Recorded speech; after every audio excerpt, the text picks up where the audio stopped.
Hi everyone! Welcome back to Non-Billable Hours. My name's Odette, and this is a podcast for lawyers, law students, articling students, anyone in the legal profession, or anyone not in the legal profession. For the month of June and probably July, I'm going to be releasing some audio-only episodes while I line up and record with some amazing guests. I've got some really fun ones lined up already, which I'm really excited to share with you, but there's some things that I wanted to talk about just kind of one-on-one or one-on however many people listen to this podcast. And I thought I'd start with something that I have become kind of obsessed with lately and have realized through conversations with friends and my partner and myself that this thing that I've kind of taken on reminds me a lot of kind of how life goes and how the practice of law goes.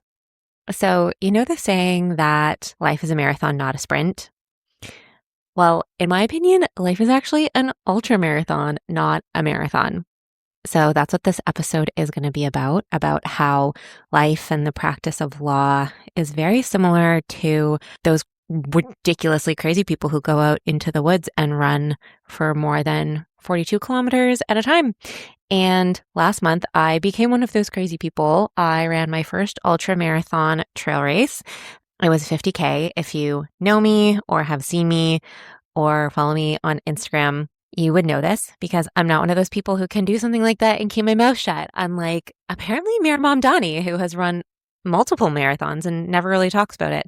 That's a level of amazing and humble that I aspire to be, but I'm not currently. So yeah, ran my first ultramarathon in May, had an amazing time. It was absolutely incredible in every way. And that's despite the fact that it was a biblical amount of rain. It was like 40 days and 40 nights of rain in the span of a single day.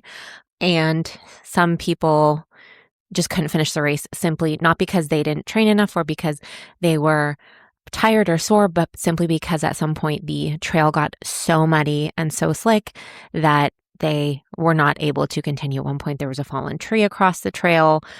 That and a conversation recently with one of my best friends kind of led me to wanting to talk about this on the podcast. So what do I mean when I say life is an ultramarathon and not a marathon and definitely not a sprint?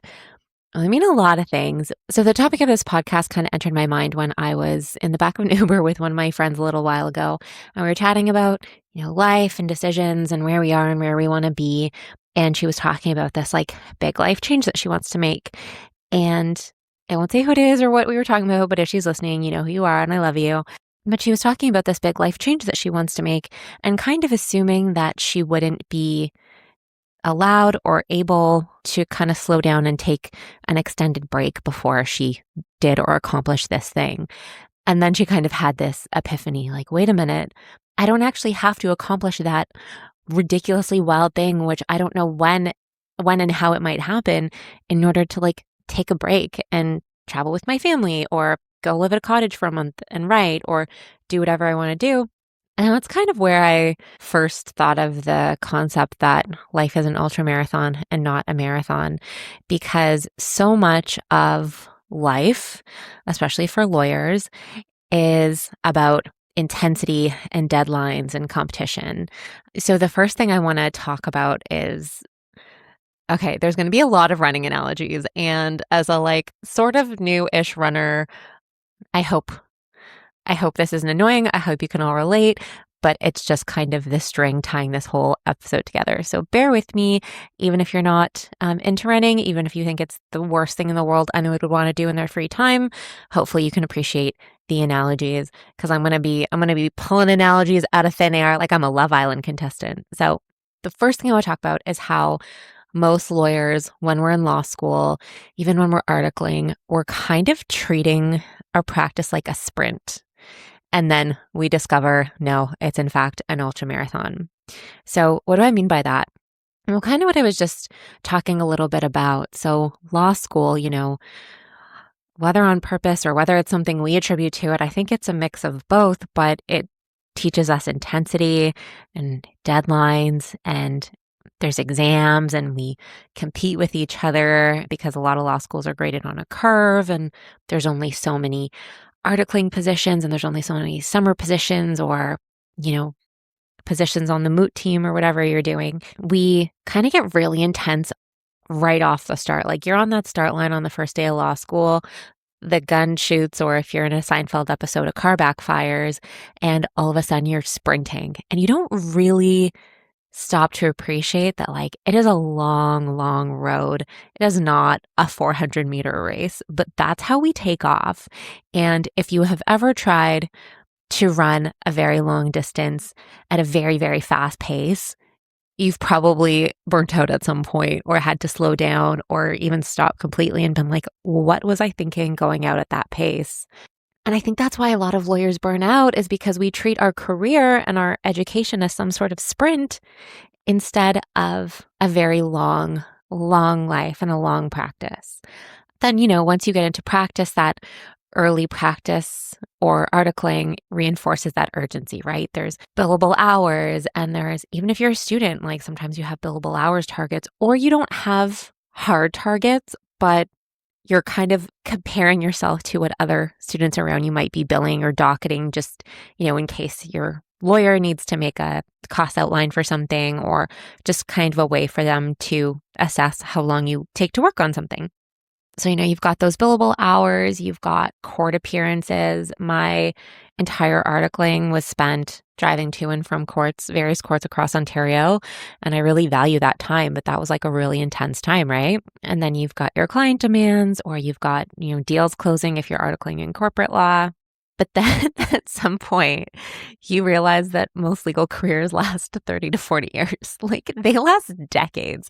Even if you're only practicing for 10 years, that's still a decade. That's a really long time. And at some point, the question stops being, how fast can you go? And the question becomes, how do you keep going? And, in ultra running, sometimes there's the saying, nobody wins an ultra marathon in the first mile. Even if you're one of the greats, nothing is ever said and done after the first mile. And likewise, no one builds a meaningful legal career in the first year. Your articling year, your first year of practice, your first year at a new job, that's not where a meaningful career is built. It maybe sets the stage for it and maybe teaches you some things, but that's not all is said and done, right? Law, a lot like running an ultramarathon, is just about putting one foot in front of the other.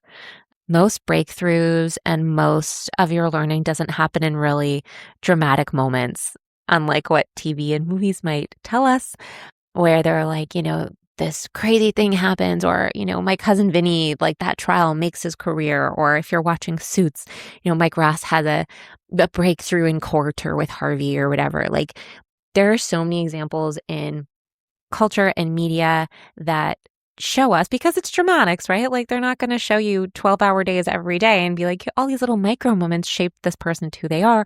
It has to be condensed, but an entire career is condensed into those small, dramatic, cinematic moments. But when you kind of zoom out into what real life is, your breakthroughs don't really happen those dramatic moments a lot of times.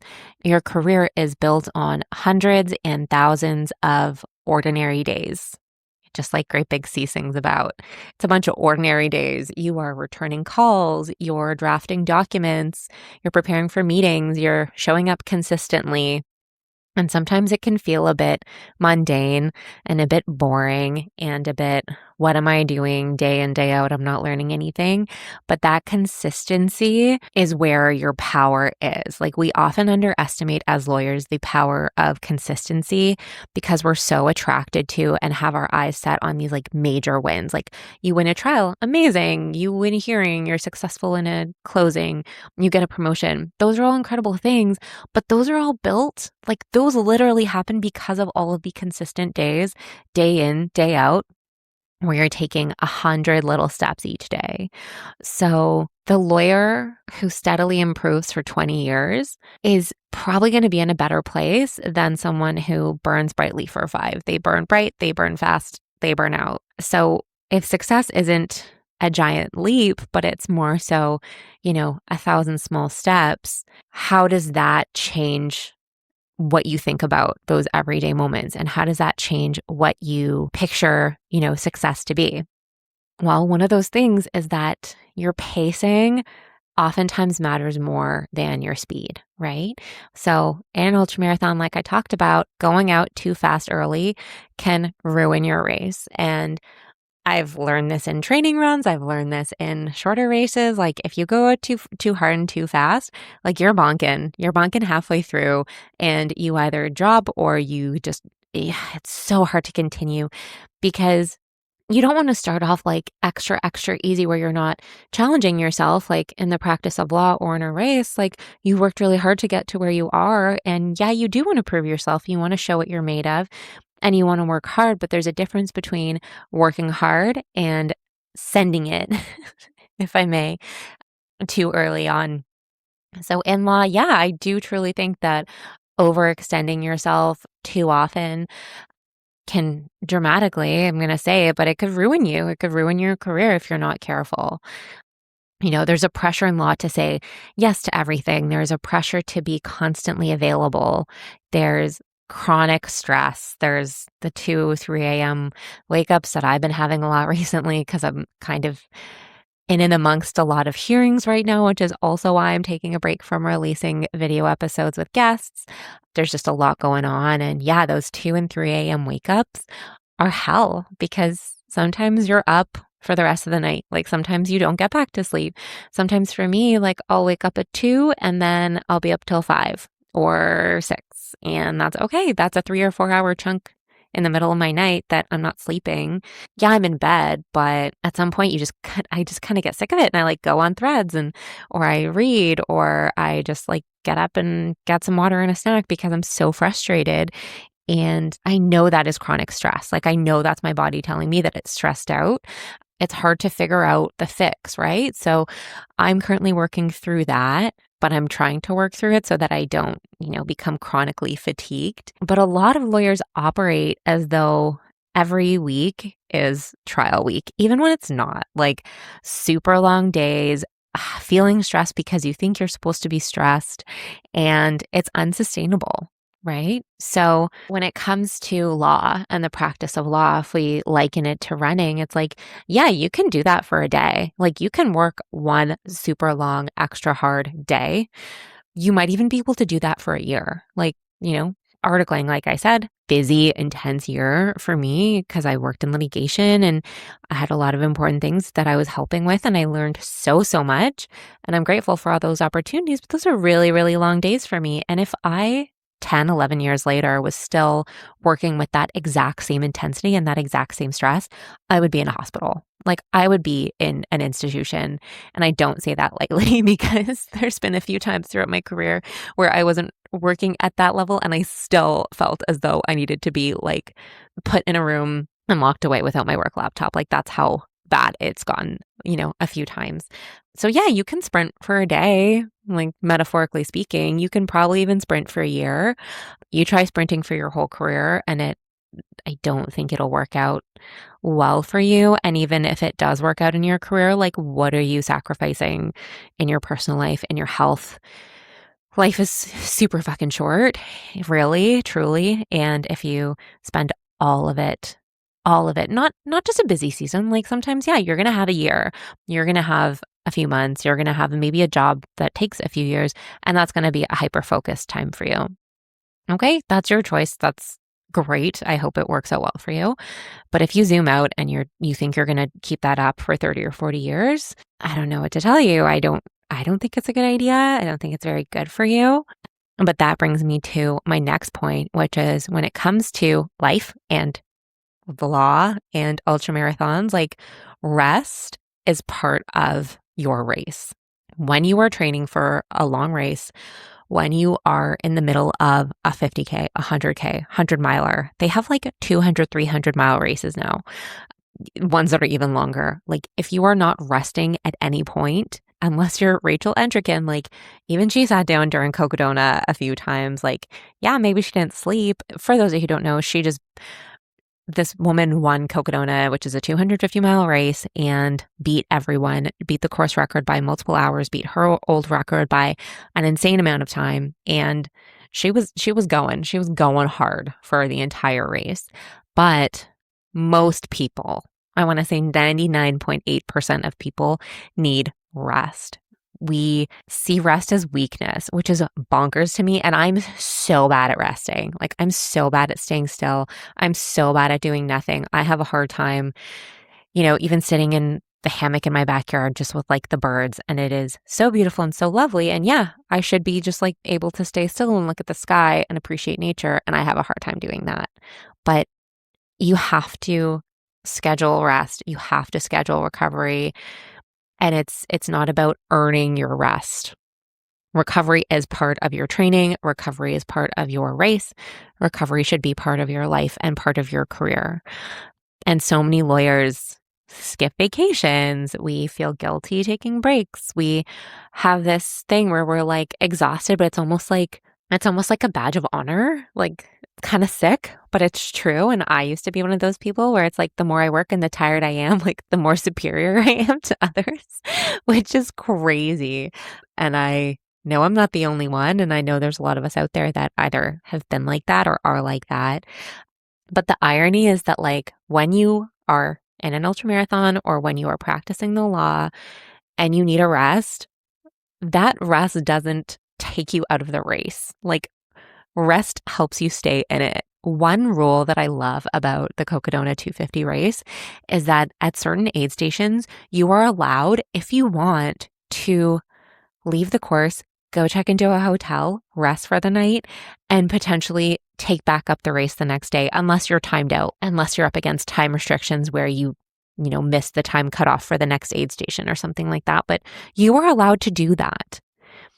Some of the most intense athletes in the world, the most dedicated ultra runners in the world, that option is available to them, and sometimes they take it.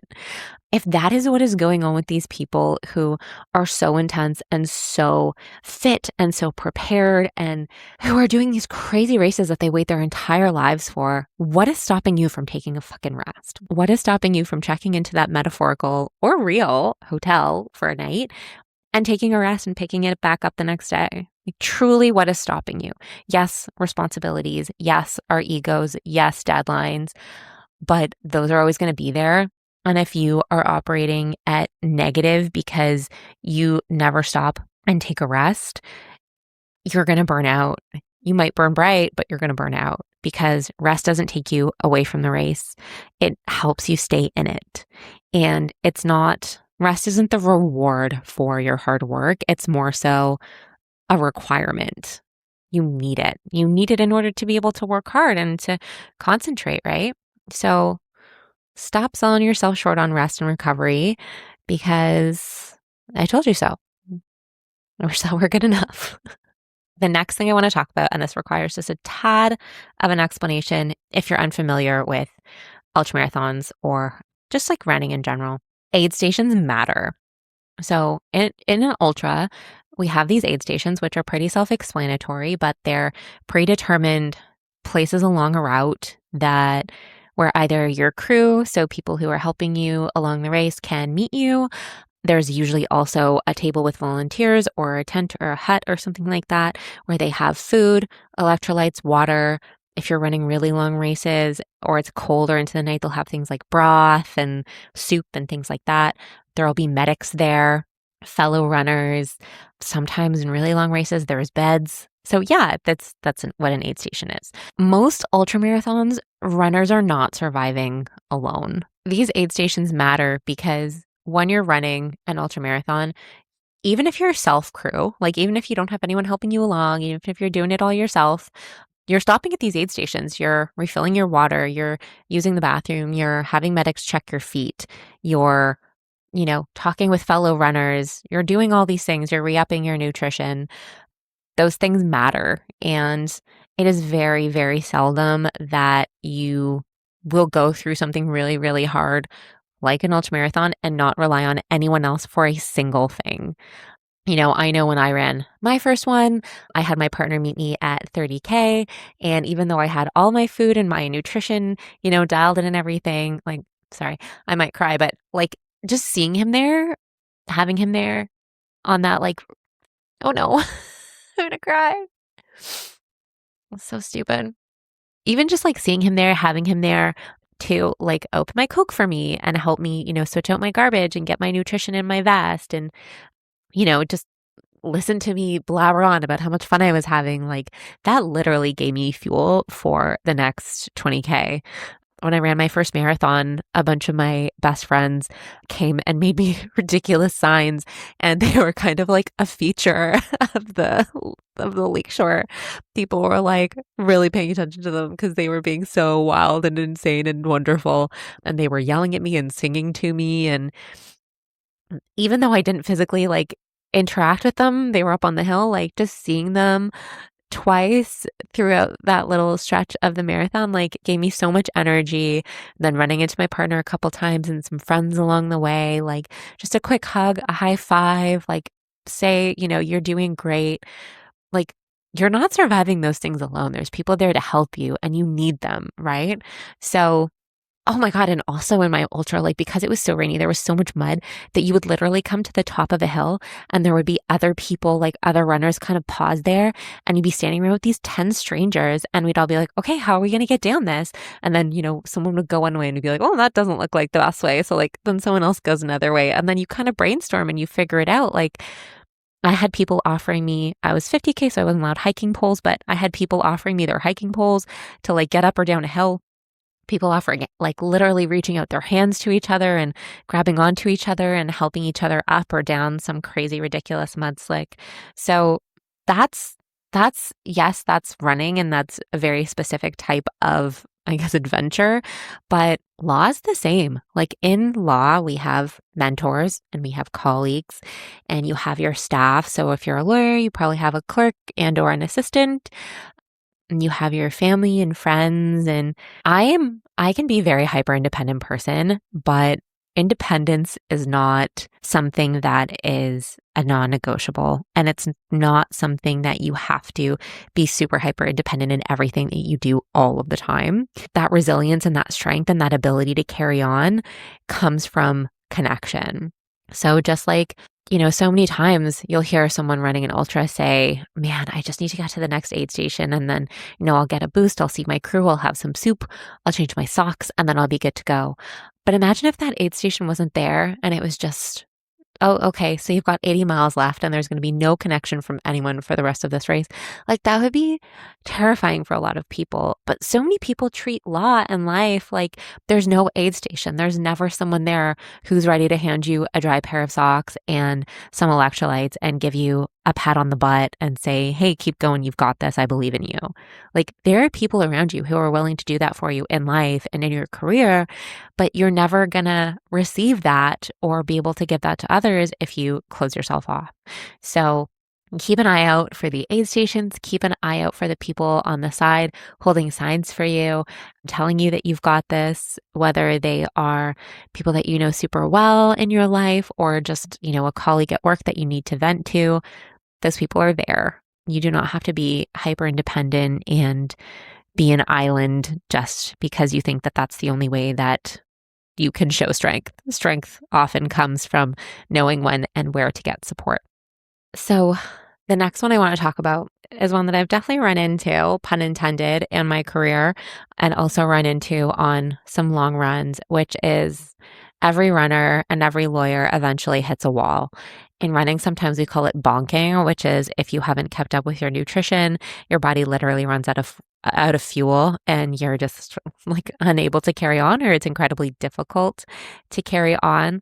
But a lot of people are familiar with the term hitting a wall.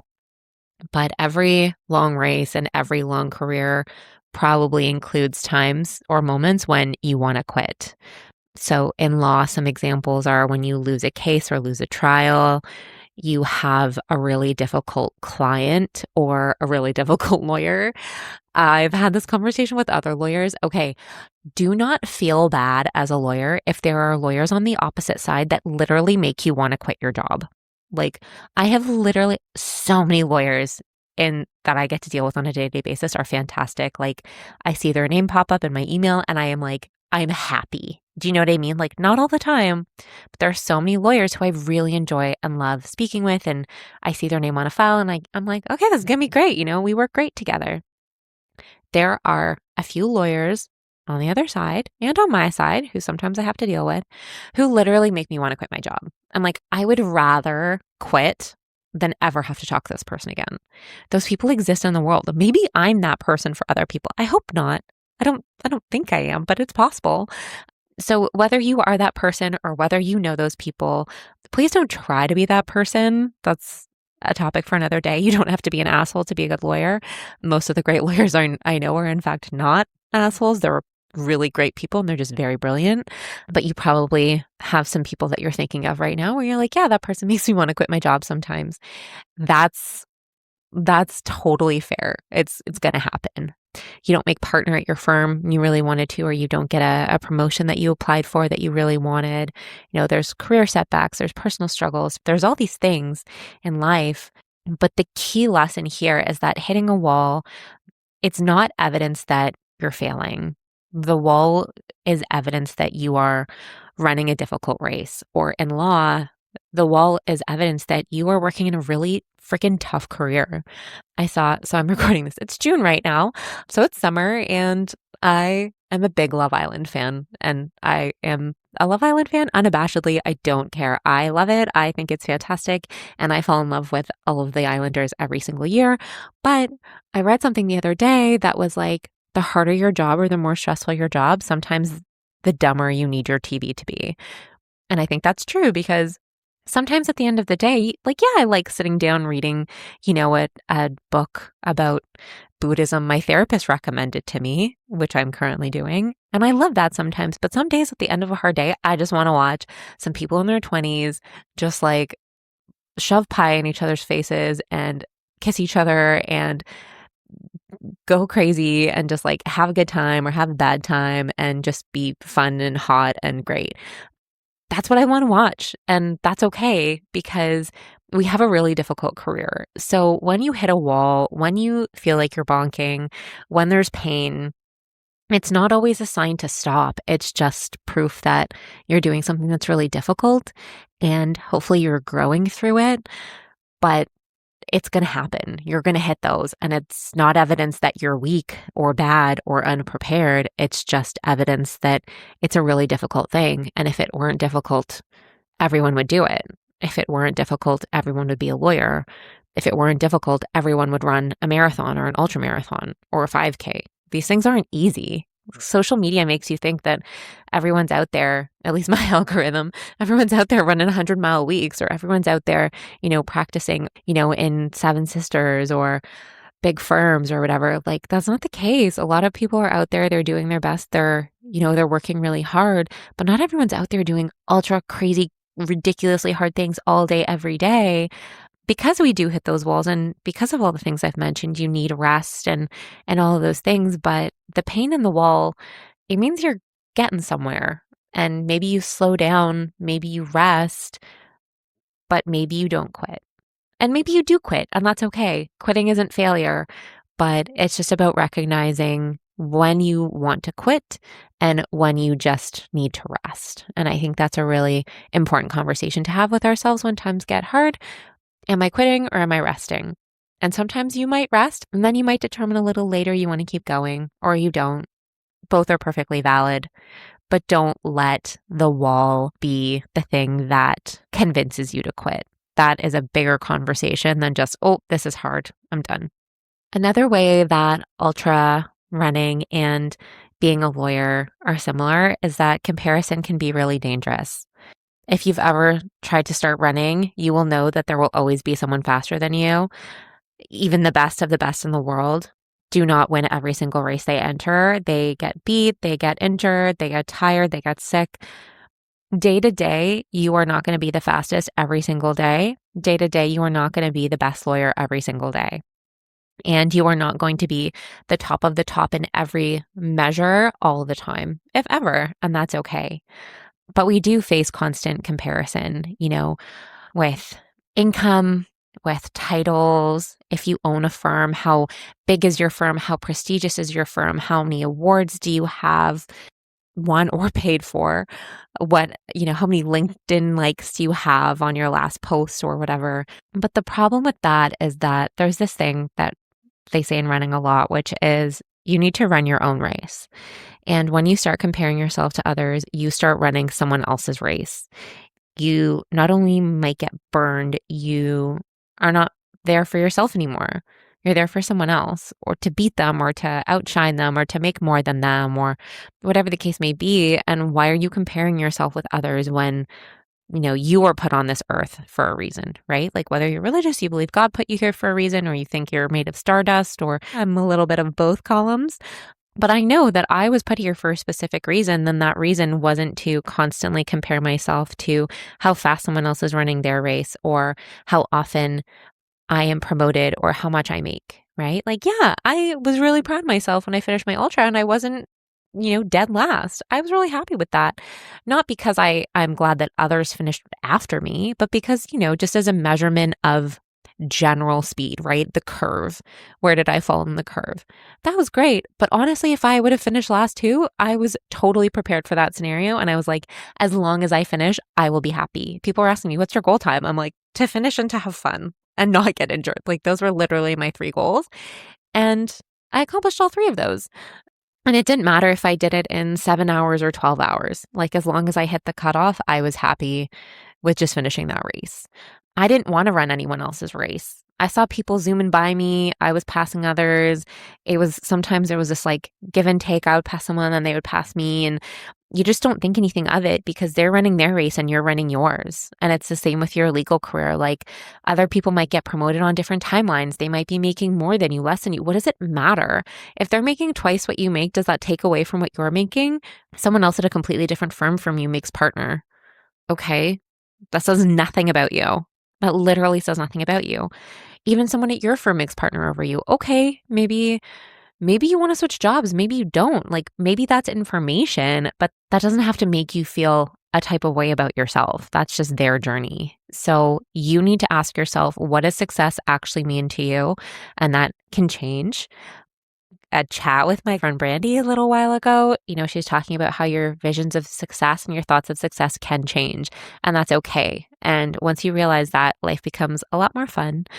And then ask yourself whether you're chasing your own goals or whether you're chasing someone else's.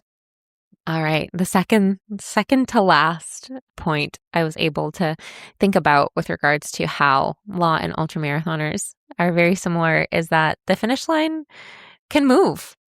The finish line can move. And I mean this in so many ways. So literally some races, like especially trail races, are not the exact distance that they are advertised as, right? Like I think in my 50K, I think I ran like 50 point something. Here, I'll tell you. Not that anyone cares but me, but I care, and that's enough. So let's see.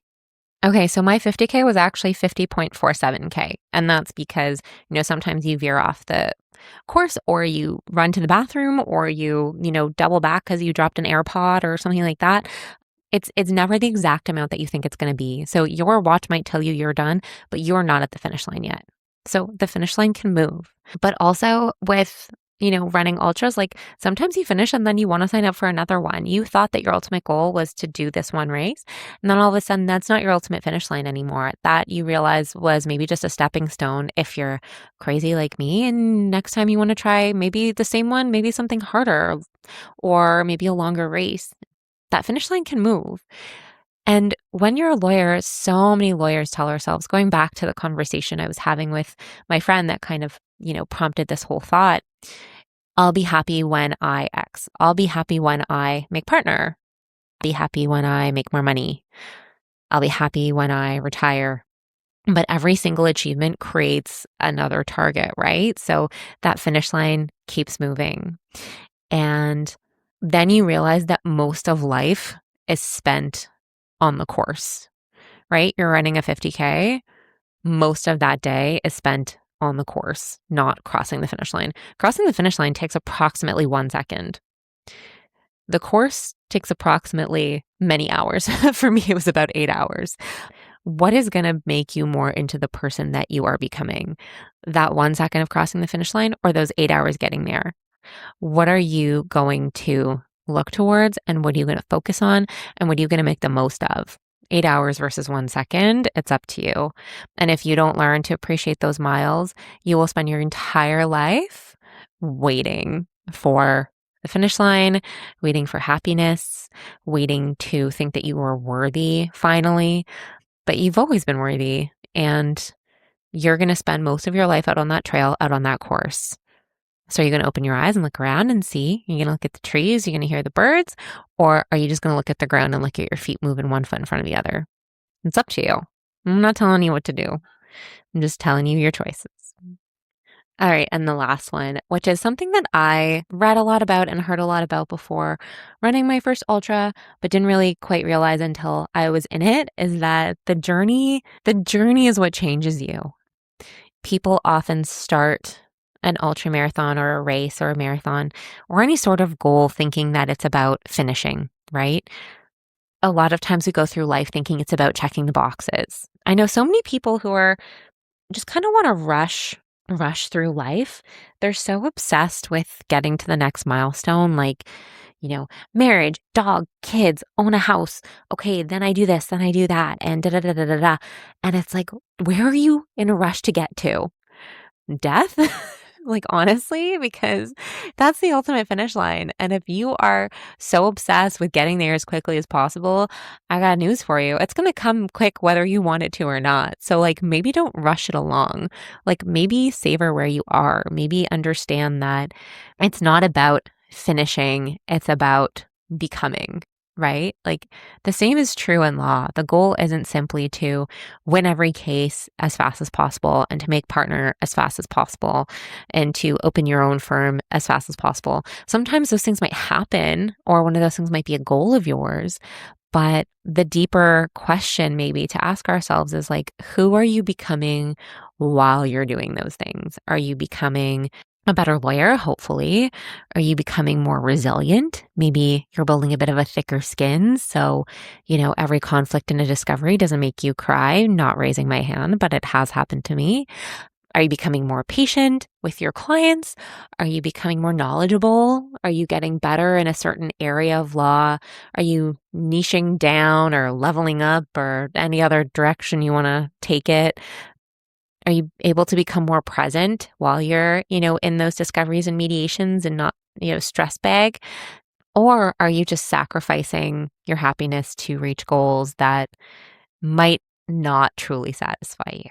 Again, I don't have the answers for you. These are just questions that I like to ask. And like my partner likes to say, sometimes the questions are better than the answers. So those are my thoughts on why I think life is an ultramarathon, not a marathon, and why I think training for or running an ultramarathon is very, very similar to the practice of law. Forward is a pace, rest is important, and it doesn't take away from the race. It helps you stay in it. Aid stations and support, they matter. It's inevitable that you're going to hit a wall. Comparison is not only the thief of joy, but it's a dangerous thing to fall to a lot of the time. And the finish line keeps moving, and the journey will change you if you are willing to let it. The most successful lawyers I know aren't necessarily the smartest or the fastest. They are the ones who have found a way to sustainably practice law. They know when to push, and they know when to rest, and they know how to keep putting one foot in front of the other. And that's because law, like life, isn't a sprint and it isn't a marathon. It's an ultramarathon, and the goal isn't simply to reach the finish line, but the goal is to become someone that you like along the way and someone that you are proud of at the end of the day, and someone that you'd probably want to hang out with. Would you want to hang out with you? And I think if you can think that of yourself more often than not, that's a pretty good place to be. So make sure at the end of the day, you like yourself. So that's it from me for now. Thank you for tuning in. If you are still here, please be sure to give this podcast a rating if you are listening on Apple or Spotify or any of those. It really, really does help, and it helps the algorithm push it to more people. This is something that I do on my own time for free, and I have a lot of fun doing it, but who doesn't love a bit of support? So please please support this channel. If you want to follow us on YouTube for more guests and video podcasts that are coming soon, go ahead. It's Non-Billable Hours Podcast on YouTube. And until next time, go for a walk, go touch some grass, go stand in the sunshine, drink some water, and remember, it's not about the sprint. It's about the journey. Okay, bye.